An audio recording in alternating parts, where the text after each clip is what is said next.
विकास किया हो। आपने जो वादे किए 10 वर्षों में इस देश की जनता ने झेल लिया। आप देश को कहां से कहां ले गए। ये भाजपा के नेताओं द्वारा जो उनके भाषण और वीडियो वायरल हो रहे हैं उसमें जागरूक हो रहा है।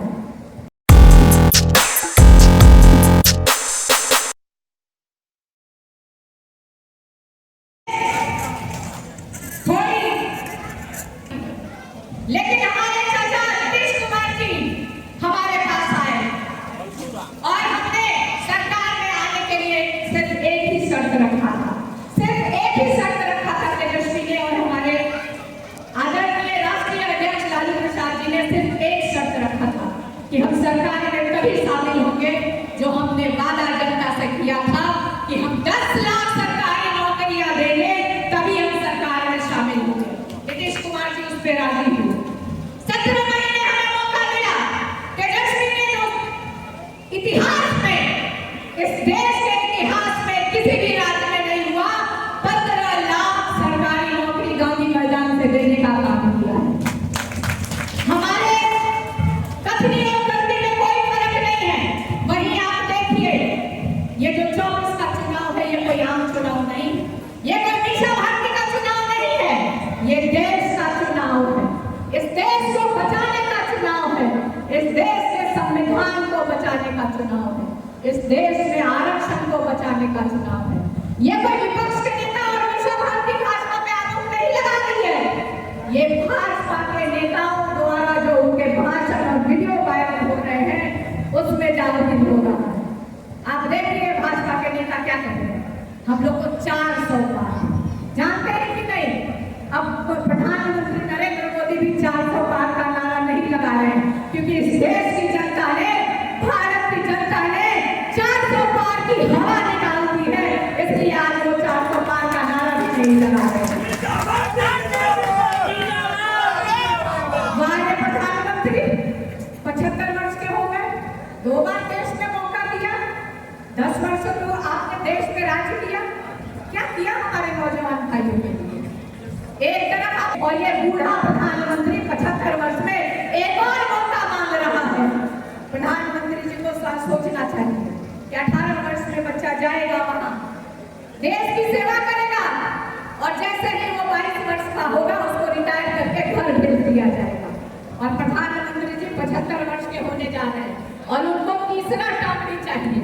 लेकिन मोदी जी, इस देश की जनता मूर्ख नहीं, बार-बार काट की हाथी चूल्हे पे नहीं चढ़ती है। आपने जो वादे किए 10 वर्षों में इस देश की जनता ने झेल लिया। आप देश को कहां से कहां ले गए। आपको मदद करनी थी किसानों की, लेकिन आपको मदद करने थे पूंजीपतियों की। आप किसानों के कर्ज माफी नहीं कर रहे थे, आप माफ कर रहे थे अदानी, अंबानी और ना जाने कितने पूंजीपतियों का। मैंने एक छोटा सा प्रश्न उठाया मीडिया के सामने। मैंने कहा कि प्रधानमंत्री जी को भी जेल हो। मैंने किस आधार पे कहा? ये आरोप मैंने नहीं लगाया, ये आरोप मीशा भारती ने प्रधानमंत्री जी के ऊपर नहीं लगाया। मैंने सुप्रीम कोर्ट के जो टिप्पणी किया, इलेक्ट्रल बॉन्ड पे जो टिप्पणी आई है कि ये इलेक्ट्रल बॉन्ड, मैंने सिर्फ इतना ही कहा तो उनको मिर्ची लग गई। मोदी जी, आप अगर गड़बड़ी नहीं किए हैं तो आपको चिंता किस बात की? क्यों आपको बुरा लग रहा है? मैंने तो सिर्फ इतना ही बोला कि आज जो प्रधानमंत्री जी कर रहे हैं, विपक्ष के नेताओं के ऊपर ईडी, सीबीआई, इनकम टैक्स लगा के जो जांच करवा रहे हैं और उनको जेल में डाल रहे हैं, तो मैंने तो यही कहा कि हमारी सरकार बनेगी तो इन सब नेताओं की भी जांच होगी और जो दोषी होंगे वो जेल में जाएंगे। पर मैं भी जो प्रधानमंत्री की बात को नहीं दोहराऊंगी, मैं कौन सा अलग से आरोप लगाऊंगी। यहीं पे आप देखिए जाम की बड़ी समस्या। दूसरा, कुछ लोगों ने आज मुझे बताया कि कोरोना से पहले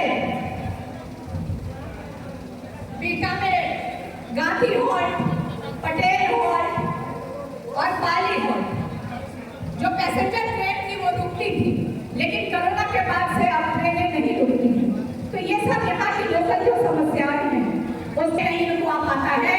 इससे अंदाजा लगा लीजिए कि पाटलिपुत्रा में हमारे सांसद महोदय ने कितना विकास किया। अब सब वक्ताओं ने कहा कि चुनाव हम लोग बीटा से 10,000 से भाई वीरेंद्र जी ने बहुत अच्छी बात की कि हम डाउन हो जाते हैं।